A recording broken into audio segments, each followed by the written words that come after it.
ابھی new year کے دن مسلمان ہی پٹاخے پھوڑیں گے اور کیک کاٹیں گے اور اس سے اوپر ہٹ کر روڈوں پر رات میں نکلیں گے، بہن بیٹیاں بیٹے نوجوان ناچیں گے۔ یہ سارے کام جن کا آپ نے اس وقت ذکر کیا ہے یہ بالکل ناجائز اور حرام کام ہے۔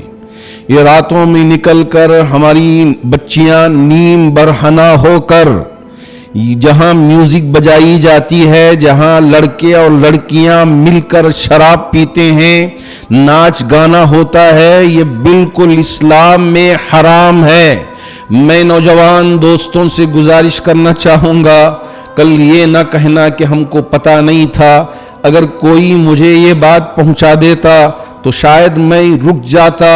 اللہ کا واسطہ دے کر میں آپ سے یہ بات کہہ رہا ہوں کہ اللہ نے بھی اس سے منع کیا ہے اور میرے نبی نے بھی اس سے منع کیا ہے۔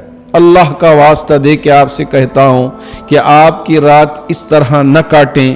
یہ جو نشہ لینا اور یہ لڑکی بازی کرنا اور یہ زنا میں مبتلا ہونا اور یہ پٹاخے پھوڑنا اور یہ کیک کاٹنا، نعوذ باللہ نعوذ باللہ، مجھے بڑی شرم آتی ہے۔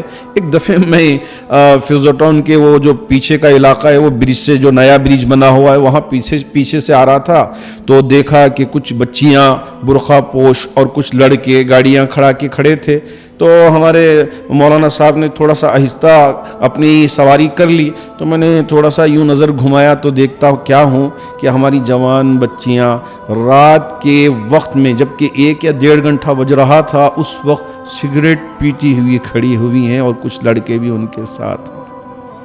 کیا یہ ہمارا معاشرہ ہے کہ ہماری بچیاں یہ رات کی تنہائی میں اور ان لڑکوں کے ساتھ راستوں میں برقع پوش ہو کے اپنے مذہب کو بدنام کرنا، جبکہ شریعت اس کی اجازت نہیں دیتا اور شریعت میں اس کی گنجائش نہیں ہے، تو ان چیزوں کو اپنانا؟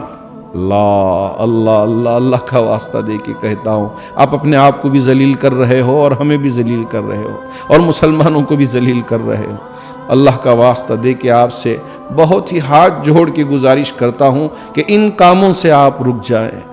اللہ کو ناراض کرنے والے کام۔ ہاں، آپ یہ کہتے ہیں کہ میری زندگی ہے، میں جیسے چاہے جیوں، جیسے چاہے رہوں، جیسے چاہے کپڑے پہنوں اور میں اپنے بدن کی نمائش کروں، تو آپ کو کیا شکایت ہے؟ اللہ اکبر، بہت ڈر لگتا ہے۔ نہ ارے ایک طاقت اوپر بھی بیٹھی ہے، آپ کو ایک وقت دیا ہے، یہ جو جسم کی خوبصورتی نکل جائے گی اور آپ کے اندر کی صحت ختم ہو جائے اور بستر پہ پڑے رہو گے، جب پتہ چلے گا کہ آپ کی حیثیت کیا ہے اور آپ کی حقیقت کیا ہے، کیا کرو گے اس وقت؟ اللہ نے کیا صحت دے دیا، اللہ نے کیا تھوڑی سی خوبصورتی دے دیا، اللہ نے کیا طاقت دے دیا، تو اس کا غلط استعمال ہم کریں؟ نہ بالکل مناسب نہیں ہے۔ اس سے ہم میں سے ہر ایک کو پرہیز کرنا چاہیے، ہمارے نوجوانوں کو بھی پرہیز کرنا چاہیے۔